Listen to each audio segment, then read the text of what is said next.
Lagyan natin ng suka. Kasi masarap yan pag may suka talaga eh. Yan. Sige po bang sabaw-sabawan pa natin konti para mas sige, onti lang po. Oh.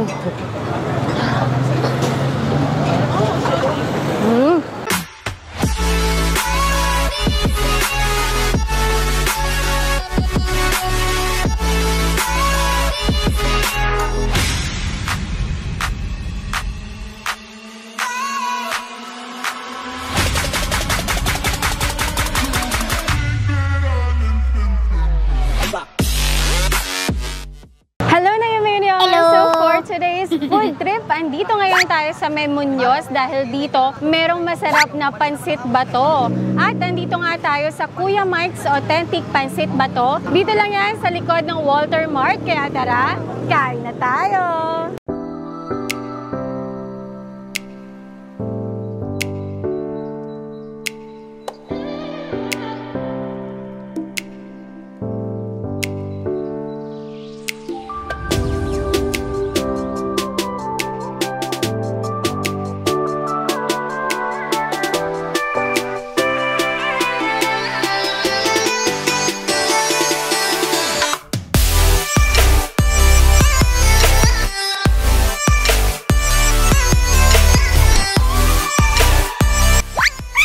Nag-start po kami ang pansit bato namin last February sa loob po ng market. However, kinlose ko po kasi bumalik po ako ng abroad kasi OFW po ako. Then nung August, pag-bakasyon ko, sinimulan ko ulit yung business.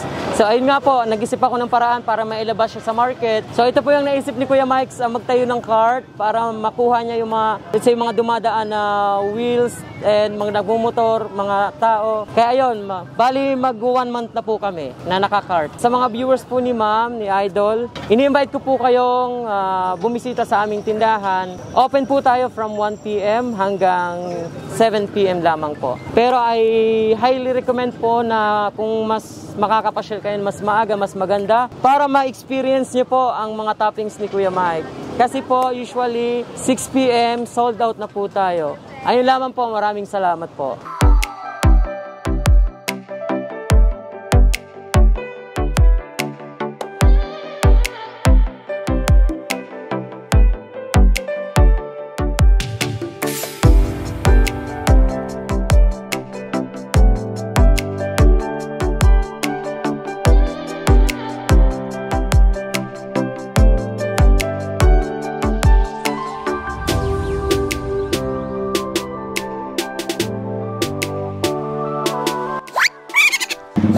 Guys, naka-order na tayo finally ng pansit bato dito. And itong in-order ko, ito yung kanilang pansit bato special. Meron siyang lumpia, siomay, lechon kawale, chicharon bulaklak at itlog. At sinamahan ko din siya ng sisig. Mag-additional lang kayo ng 30 pesos pag gusto niyo ng sisig. So bali itong special nila 90 pesos. Tapos additional 30 pesos, 120 yung in-order ko na ganito.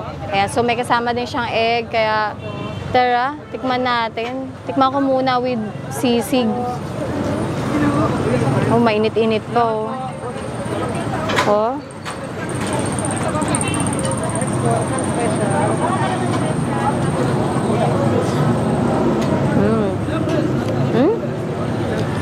Masarap yung sisig nila.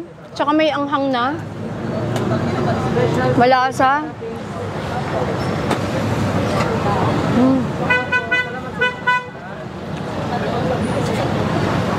Malapot yung ano nila, sabaw. Naging malapot pag hinalo na dito sa noodles. Kasi pwede pa kayo magpadagdag pa ng sabaw nila eh.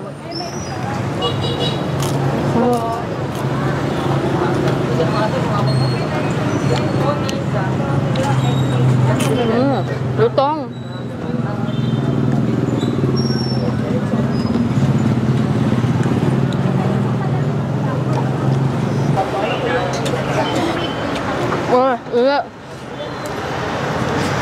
Ha? Paso ako. Masarap siya guys pag hahaluan nyo din ng sisig. Mas lumalasa siya.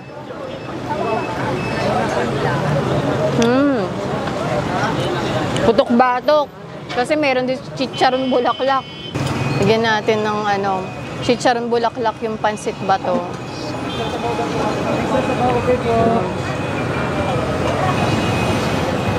Baka mapasok ako ulit eh.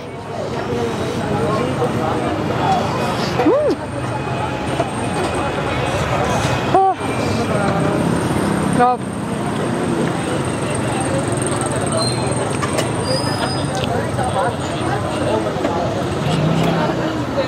Ay, siomay.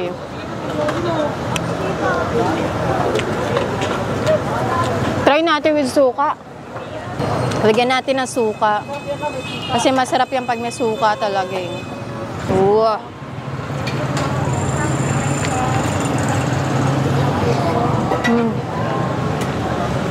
Sarap talaga pag may suka. Pero alam nyo, mas masarap dito.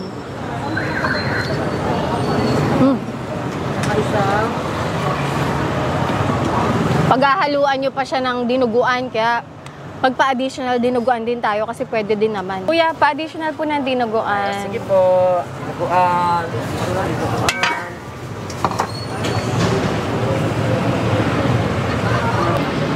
Yan. Sige po bang sabaw-sabawan pa natin konti para mas Sige, onti lang po. Sige po. Bali, apat na order na po. Wala pa yan. Kailangan. With egg po dito. Yan, dinagdagan ni Kuya ng sabaw. Kung gusto niyo ng additional soup, pwede din naman. Unli soup po yan, unli Oh, soup. di ba? Unli soup tayo. Ang init. Mainit-init yung sabaw, napasok ko. Pag dinuguan ng additional naman, 15 pesos. So, mas mura siya compare sa sisig. Pero masarap din kasi yung sisig, kaya okay din magpa-additional. Pero ako, favorite ko talaga sa pansit bato pag merong dinuguan pa. Ang sarap din ng dinuguan nila, kaya bagay na bagay.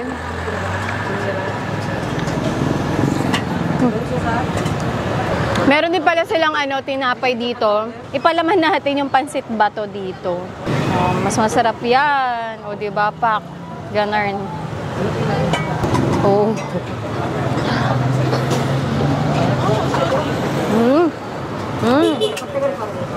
Grabe, ang sarap ng dinuguan nila.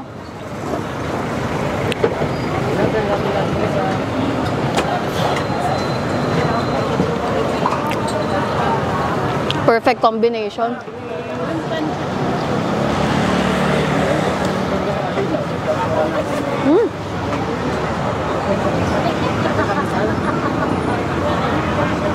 Grabe, sarap. Wala na akong ibang masabi kung di masarap.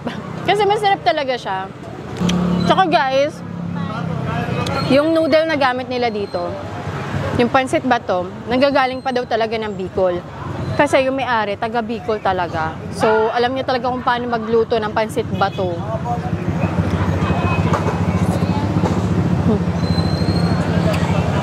Favorite, itlog. Meron din dito. No. Sambong itlog. Ito kasama na siya kapag mag-order kayo ng special. Kasama siyang egg.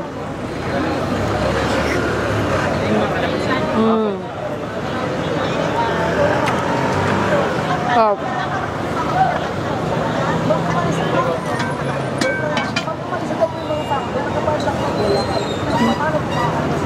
Grabe.